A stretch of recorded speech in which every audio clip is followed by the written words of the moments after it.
talk about Terence Crawford. Will he get his respect Saturday if he defeats Errol Spence?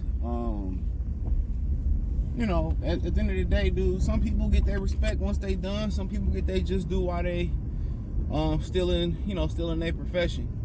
You know, it's kind of like, you know, breaking up with somebody and then, you know, you lose them and then you start to kind of appreciate, you know, what they did or what you had or whatever. But, you know, when they demonize you in the media, right, with media against you, they tend to want to give you your credit at the end of your career. When you retire and they doing documentaries, you go into Hall of Fame. And that's what I tell y'all, human nature, dude. People just fake, bro. I keep telling y'all that. A lot of people can't separate emotions and facts. Emotions and the truth. They can't separate it. You gotta understand, they mad at you. A couple reasons why Terence Crawford on the bad side. He don't want to speak to media. You know? And shit, Marshawn Lynch was the same way because somebody twisted his words in the article. That don't bother me. He don't give me an interview. He don't like me. Whatever. I don't really care. I don't put these ninjas on a pedestal. I put the sport of boxing on the pedestal. So it don't really matter to me.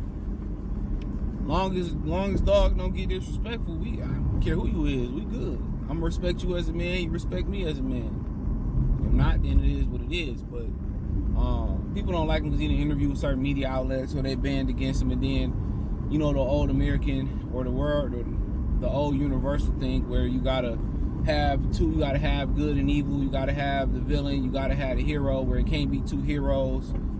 You know how it is. So they feel like they gotta vilify him because PBC is leading boxer right now, and people are more synonymous with PBC than anything else. They grandfathered in from HBO. I see De La Hoya got a documentary. It's crazy. So a lot of people are familiar with those names. You know, but at some point if he win, he'll get his respect. They gonna try to diminish what he did. They gonna try to ignore what he did. They gonna try to spin it, you know, if he get the victory like they did with Tyson Fury. What they say, you know, oh Wilder's still our king. You know, Fury had to fight that man 3 times to shut them up. And then all they did was spin it like, oh, Wilder's still our king or whatever, dude. If you fight somebody 3 times and they cheat 3 times, man, that's shame on you, bro. It's shame on your team. Real talk, that's shame on you and shame on your team. But sometimes, you know, sometimes the dude's just a better man, and it's as simple as that. It's just as simple as that. And when people got in their mind, they don't like you, ain't nothing you can do to change it. That's why you don't go out your way for motherfuckers to like you or to fit in. And then when they mess you over, you looking stupid like we was friends. We was never friends. At all. But Terence Crawford can't leave no doubt. You know, he can't leave no doubt.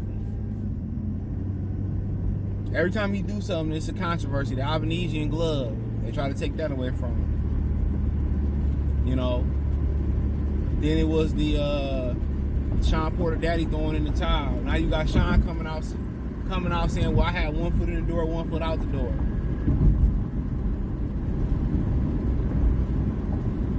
You know, they try to undercut him. PBC trying to play media.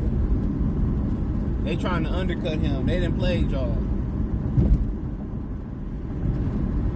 And he ain't even trying to fight it no more. He ain't even trying to fight the stigma or the narratives no more.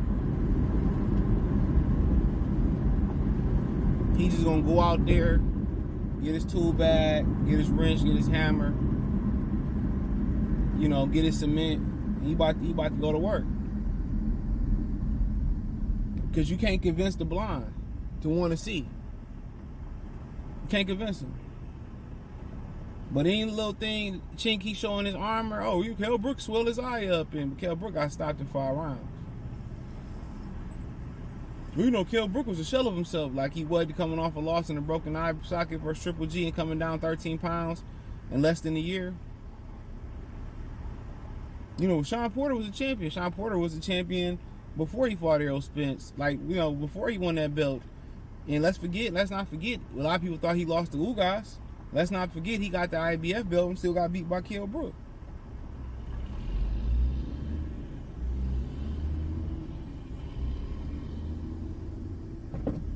Let's not forget that. So it's always moving the goalposts. It's always going to be moving that goalpost for him. And unfortunately, even if he leaves no doubt in the ring versus Errol Spence, there's going to be excuses. There's going to be, well, you know, it was, you know, he was this and he was that and he had this going on, he had that going on. It's always going to be something.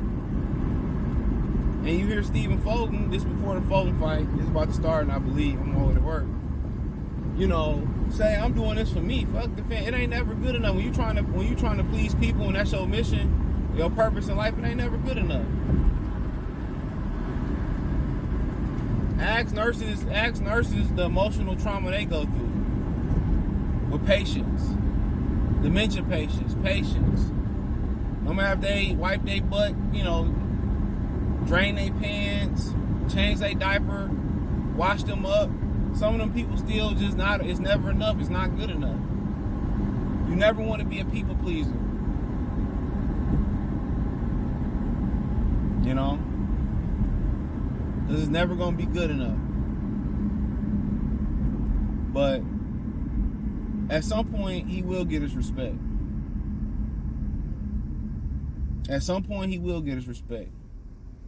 Might not be today, might not be tomorrow, it might not be till after he retire, but at some point he get his respect if he wins. And in scenarios in which, you know, we seen fighters, you know, get respect regardless of the outcome of the fight. We've seen that happen. We've seen guys get respect regardless of the outcome. You know, they fought so valiantly that you couldn't do nothing but respect it. You couldn't do nothing but respect it. So,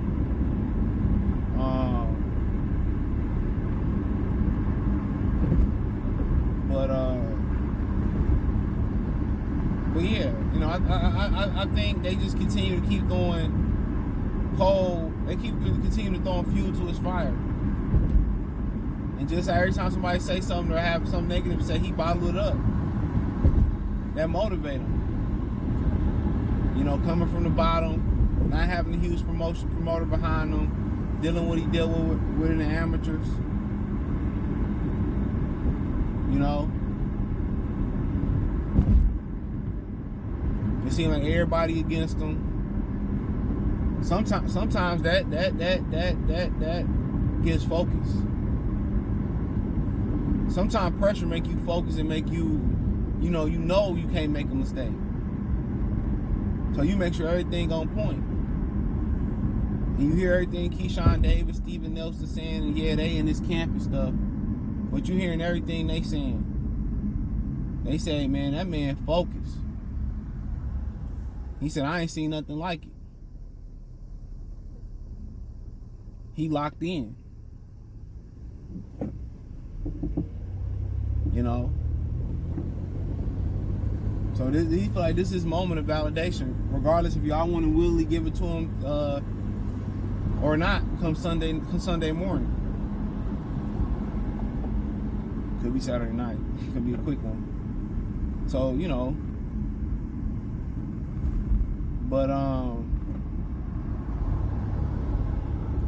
but he get his respect. Even if these dudes don't want to admit it, they gonna respect the performance. What's so funny is a lot of these dudes got a following and shit, and they scared to admit that they wrong. So they try to spin it, or they disappear, not make content for a while, and they try to spin the narrative. Or they try to disappear, come back, or they try to make excuses and, oh, you know, if this didn't happen and this didn't happen and that didn't happen, they try to spin it. And these are very same dudes who was accusing other content creators and other media outlets and ESPN and Fox of doing bad journalistic, if that's a word, journalism tactics and stuff of that nature, and they doing the same thing. You know what I'm saying? But this will happen when money, when it's all about the money. And you feel like you can't tell your fans, or you can't tell people who follow you the truth, even when you wrong, bro. You ain't good at what you do. You ain't shit, to be honest. You get up here making excuses. And some excuses are valid. I ain't gonna lie. Some aren't. But he get his respect. A lot of them guys ain't gonna want to give it up. You know. But he get it. You know. That's just what it is. So, yo, let me know what you girls and guys think. Thumbs up the video, share the video, subscribe to the channel, hit the link tree. Find me on TikTok, Twitter, Instagram, Spotify, Anchor, Cash App, Venmo, PayPal, Apple Podcast, Google Podcast, the whole nine. Appreciate the love and support. Peace.